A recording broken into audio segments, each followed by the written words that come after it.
and welcome to the Act Fast Challenge. This is your 5-day first aid family challenge to take part at home this week. First of all, most importantly, I'd like you to meet the team. They'll be taking part and joining me each day as we complete the challenge.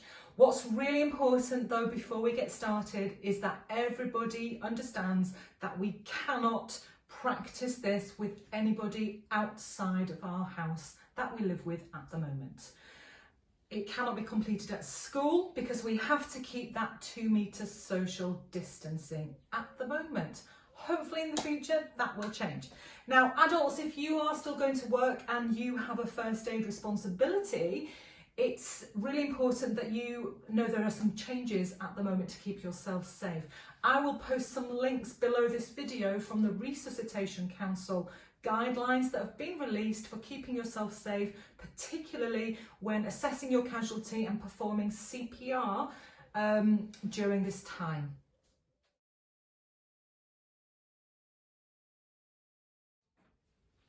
Now, to complete the challenge this week, you will need to download the booklet from my website. So go to actfastfirstaid.co.uk, look at the Act Fast Challenge page, and it's on the blue box for the challenge at home. I'll also put a link below this video if you need it.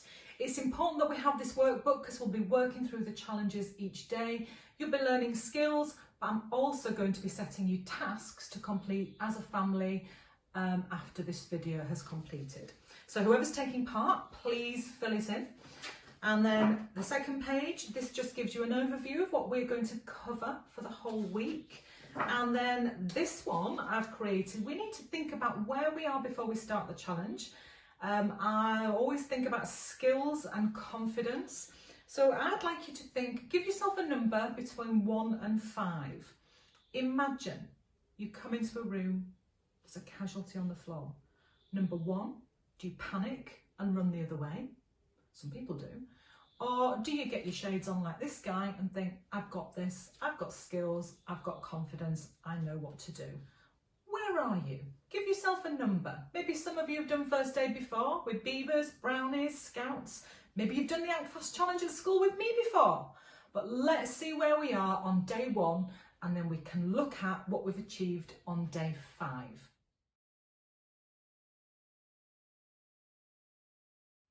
Each day you will also have a tick sheet to complete at the end of the day as you've completed the tasks with me, but also the challenges I'm going to set you as well. So today, day 1, what are we going to do? We are going to look at what is first aid, who can be a first aider, who's a casualty, and how may a casualty feel. We're going to look at as well calling emergency services. What happens when we do this, what are the numbers, and how we can unlock a phone to do this if we don't have our own mobile phones. I'm going to show you how to register your phones for an emergency text as well if you can't speak at any time. And we're also going to look at this amazing app called What 3 Words app, which helps emergency services locate people really, really quickly.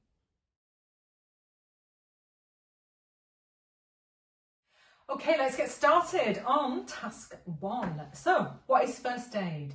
Basically, all it means, it's helping somebody who is hurt or maybe they are ill. Usually, it happens straight away, so you've got to act fast, which is why this is the Act Fast Challenge. Who can be a first aider? Does anybody know? Anybody can. Anybody can help somebody who has hurt themselves, who are ill.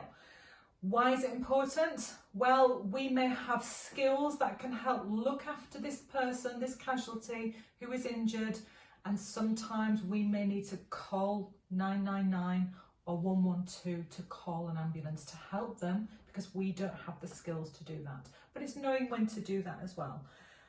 It's also really important to think about keeping yourself safe. If you run into a road, if there's a casualty in the road and you run in, what's going to happen? You're going to put yourself in danger. So my rule is never ever become the casualty. And I also want you to think about how a casualty may feel. So it's really important that we keep talking to them so that we can help them feel better. That also tells everybody around us that we know what we're doing and we're helping this person as well. So your task is to complete the sheet and then put it in your booklet.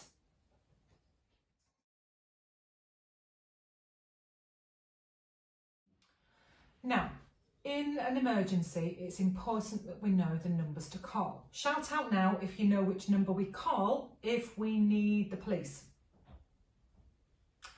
What about if we need an ambulance? Okay, so hopefully you all shouted out the number 999, but has anybody heard of the numbers 112? That works as well. So if you go on holiday in Europe, we dial 112, but it clicks through as well. These numbers are free and you can call them from your landline and from your mobile phone as well. Now, there are 4 emergency services. When you call 999, you'll be put through to an operator and they will ask you which emergency service you require. So there are 4. Can you tell me what they are? If you know them, write them down on your sheet and add it to your booklet here today. What will happen when you call 999 in a medical emergency? If we have a casualty, if they're not responding or if they've stopped breathing, it's important that we call 999 as quickly as possible. And they will ask you some really simple questions. Don't worry if you forget everything that you've learned here today. Keep them on the phone, put the phone onto loudspeaker, and they will talk you through everything that you need to do to help your casualty. So it's important that you learn how to do that if you don't know how to put a phone on loudspeaker. They're going to ask you some simple questions. The most important one being, is your casualty breathing? So tomorrow on day 2, I'm going to show you how to check if your casualty is breathing or not. It's really important that you know where you are calling from. So if you know your address, write it down here. And as well, when we look at the What 3 Words app, I would like you to use that and find your location in your home. So if you don't know your address and you know the 3 words, emergency services can still find you. Okay, so it's important you know where you are, reason for the call, what's wrong with your casualty, and we need an ambulance if it is a medical emergency. Okay, so what do we do then? Imagine you haven't got a mobile phone, but your casualty has. How can we open it? I can't open this one. It's got a code on. This one, I think it's face recognition. Some have thumb recognitions. Some have codes. But that doesn't matter. We can still get in, not to read people's text, but we need to get in to dial a number out. So all we need to do is scroll up and click the word emergency on the bottom left of the screen and dial 999. Some people may have the medical ID in here, which might tell you if they've got a medical history of allergic reactions, asthma, diabetes. That will tell you, maybe that could tell you why they're on the floor. Okay, so it's as simple as that, unlocking mobile phones. I'm also going to show you how to register your telephone with emergency services so that you can text them. Maybe you can't speak for some reason, maybe you're ill and you can't speak, but you still need an ambulance. So what you can do is you can send them a text to say you need an ambulance, where you are and what's wrong with your casualty. But we can't just do that, we need to register our phones first. So can you all take your phones out for me? And what I'd like you to do is open a new text and then text the word register to the number 999. Once you've done that, you will receive a text back saying, would you like to register your phone for the emergency SMS service? When you receive that text back, type the word yes to say that you agree, and then your phone is registered to send a text.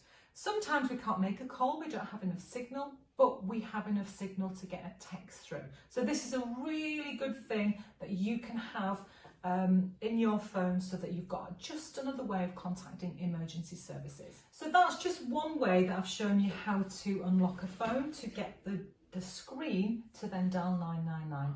Depending on the type of phones that you have in your house, there are different ways to do this. For example, you can click the on button 5 times. You might click the on button plus a volume button. There's too many for us to go through on this video, but your challenge today is to just have a practice with each other's phones in the house, so that if you don't have a phone, you can always call emergency services if there's a phone nearby.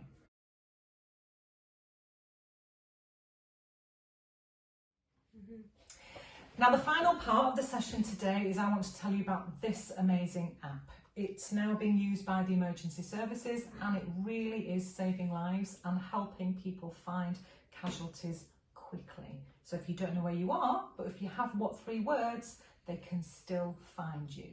Let me explain a little bit about it. So what 3 words have done is they have mapped the entire world into 3-metre squares.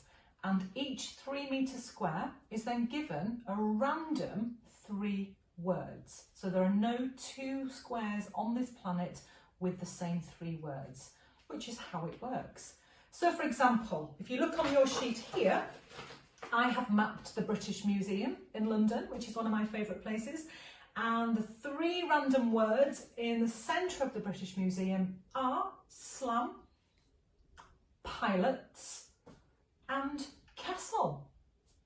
Totally random. They have no meaning to each other, those words at all. But if you then text or say that when you're calling 999, if you don't know where you are, and you tell them those 3 words, using the app, they will be able to find you within that 3-metre square. So this is your challenge today, is to download the app.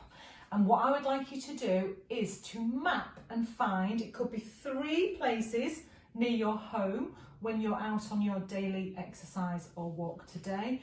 Or you could choose 3 of your favourite places in the world, or maybe 3 places you'd like to go when we can go out. That's your challenge. I'd love to see what some of you are going to put them in the links and the comments below. Complete the challenge, and then we'll start with day 2 tomorrow, where I'm going to show you how we can assess our casualties. So you will need 2 people tomorrow, 1 person being a casualty and 1 person being a first aider, and we're going to do it all at the same time. Have a good day.